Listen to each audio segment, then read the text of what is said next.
มาเอามาแส่กันนาราบังคับเนาะสั่งเครื่องมาทั้งหมด3 คนนาราบังคับให้เปิดให้หมดทุกคนเอาเปิดก็เอาเสียงก้อนซะจึงเปิดก็เลยฟาร์มเสื้อช่วงนี้ผู้ได้กระสั่งเสื้อเนาะนาราก็สั่งเสื้อเอาหมวกออกเดี๋ยวดูเบิ่งบ่เห็นหน้าแล้วนะใส่เสื้อแขนยาวอ่ะเอาเสียงเสื้อโซบาโซบาโซเอลปัตเตอร์ไปนี่มันแต่เสื้อโซเอลนะเอาเพียวไปซื้อนุ่มอบพิวซื้อเนี่ยนี่มานุ่งวะซะเบิ่งกล้องนาราก่อนกล้องนาราเด้อบพิวอีกโอ้มีนัวอีกเอ้าเบิ่งกล้องไอ้ฟาร์มดูป่ะนี่นะกล้องไอ้ฟาร์มเสือ2 เสือพวกไอ้ฟาร์มเสืออันนั้นเสือใหญ่ไอ้ฟาร์มตุยเด้นี่ดิโอ้นี่เด้แบบนี้นี่คนละโหมดกันแต่ว่าแพร่คือกันเนาะโอ้ยืดอยู่นุ่มกว่าน้อยนึงว่ะไอ้ฟาร์มคือสังซี่จัดจ้าจ้าไอ้ฟาร์มกับบมักซี่นี่พันใดไอ้ฟาร์มมักซี่เขี้ยวยังค่อยเอาเด้อเจ้านุ่งบ่ได้ตัวบักใหญ่ค่อยนุ่งบ่ได้นุ่งจะน้อยน้องละนมอยู่ทั้งเสื้อขอเสื้ออยู่ลูกขอเสื้ออยู่กล่องนมมันแต่นาราโตจะจับมันน่ะจะนุ่งแล้วขอเสื้ออยู่กล่องนมนะ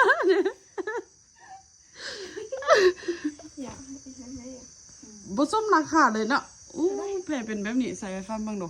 เขาคือว่าค้าราคาทิมนี่แหละลุงแม่เขาไม่อยู่นี่เส้นเดียวเขาค่ายให้ไอ้ฟาร์มเส้น15,000นี่เด้ตัวหนึ่งนะเส้น15,000เบื้องในคือว่าแพร่ดีเนาะเอามาคือแพร่เป็นแบบนี้บ่ค่อยคุมราคาเด้ก็อาเซ็งก็คุมราคาน่ะเนาะไปลืมแล้วไปสั่งโดนเลย50,000มื้อนี้เลยแซ่บไปข้องนาราบ่หมดเส้นข้องนาราน่ะเสื้อตัวน้อยเด้89 79เสื้อแบบข้องนาราน่ะ89 79ข้องไอ้ฟาร์มนี่ตัวใหญ่แต่ว่าบ่สมควรแพงปานนั้นประมาณ100,000นี่พอดีเพราะว่าเสื้อตัวใหญ่แล้วเขาใส่แผ่ลายแล้วเขาเอาแพงเด้คือข้องนารานี่สุดแต่ค่าเลยฟาร์ม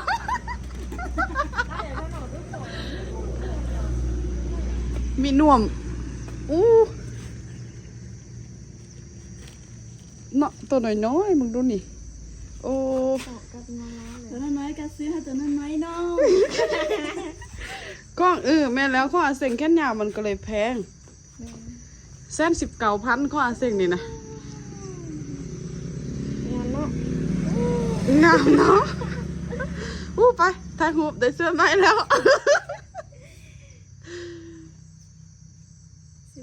โดยฟาร์มก็เห็นอยู่อันแบบนี้นะ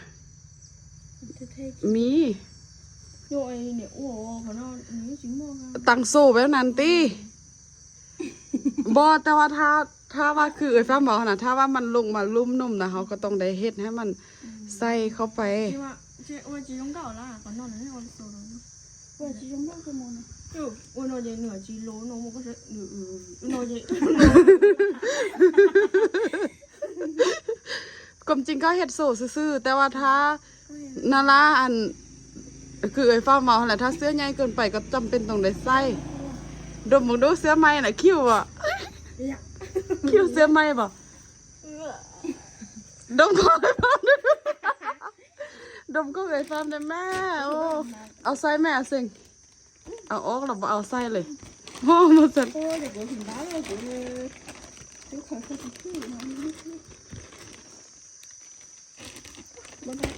ได้ละสร้างเลย2 ตัว เอากล้องอันเซงนี่เอาลงค้างก็ได้เนาะสู้หมด2 บาทก็ได้สู้บาทเดียวก็ได้ แกงยืดอยู่โอ้ยานเด้ ไปซื้อส่งแม่ ส่งอันนี้ก็ได้ส่งอันนี้ก็ได้ ส่งอันนี้ก็ได้เด้ค่อยยังค่อยยังสิสั่งส่งตัวใหญ่ๆล่ะมันค่าใหญ่ๆเด้อันส่ง ส่งL100ส่งยังสั่งมาแต่เพราะว่า เป็น ส่งอาทิตย์มาเขาไปจำสั่ง เข้าท้าให้เครื่องมาแต่จีนติเพราะว่าส่วนไล่ทรงพวกนี้เขามักเอามาแต่จีน ฟังนี่ เลยฟาร์มเฮ็ดบ่เป็น นั่นน่ะ ทรงน่ะบ่สั่งเฮ็ด เสื้อแบบนี้ให้เป็น เฮ็ดได้อยู่แต่ว่าโดนและเด้บ่ได้เฮ็ดเป็นปี2 ปีแล้วเด้เลยฟาร์มบ่ได้เฮ็ดเสื้อเนี่ย 有我这小孩家们就会有爬到山肉骨难哦。我这有去收木，这手里有拿的那个孔木，我是 เอาเงินจบแล้วเสร็จ จบแล้ว อย่ายิ้มเดี๋ยวนั้นแม่สิ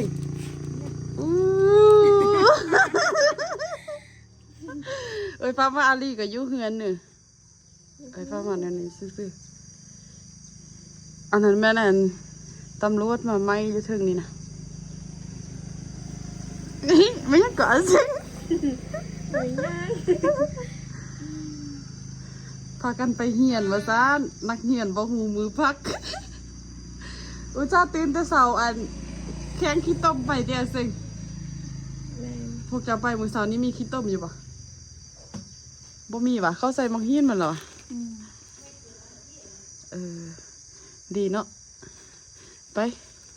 แต่งตัวงามๆใส่ชุดไหมได้หูปลงเฟซลิ้นซะสันนะบ่มีเวียกเฮ็ดละเด้ถ้ามื้อนี้แม่นวันศุกร์นี่พากันไปให้แล้วแมันบ่แล้วพวกเจ้าถูก5อาจารย์พวกเจ้าคือบ่ถามว่ามื้ออื่นไปบ่ ไม่ซีไปท่าน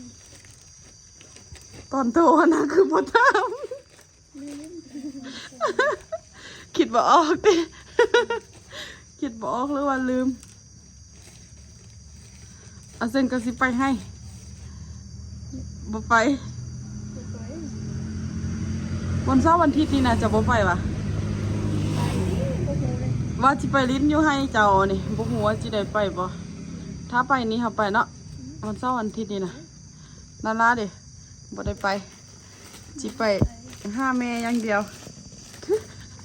แต่เราจะไปหาแม่คิดหอดหาแม่แล้วเป็นทิศ2 ทิศเราบ่ได้เห็นหน้าแม่นะ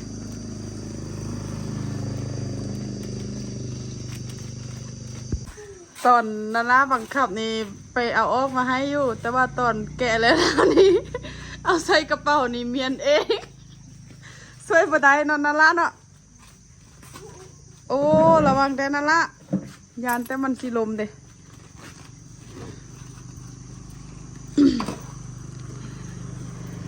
ได้แล้วพากันกลับไปเห็นยังอยู่เหือนไปนอน ไปเฮียนหนังสือโอ้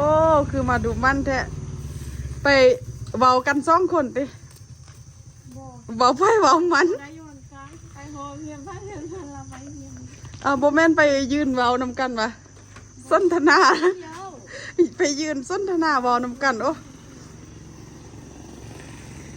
โอเคบายบายแล้วจะไปเบานำ เบาโดยเต็นนี่ฮาว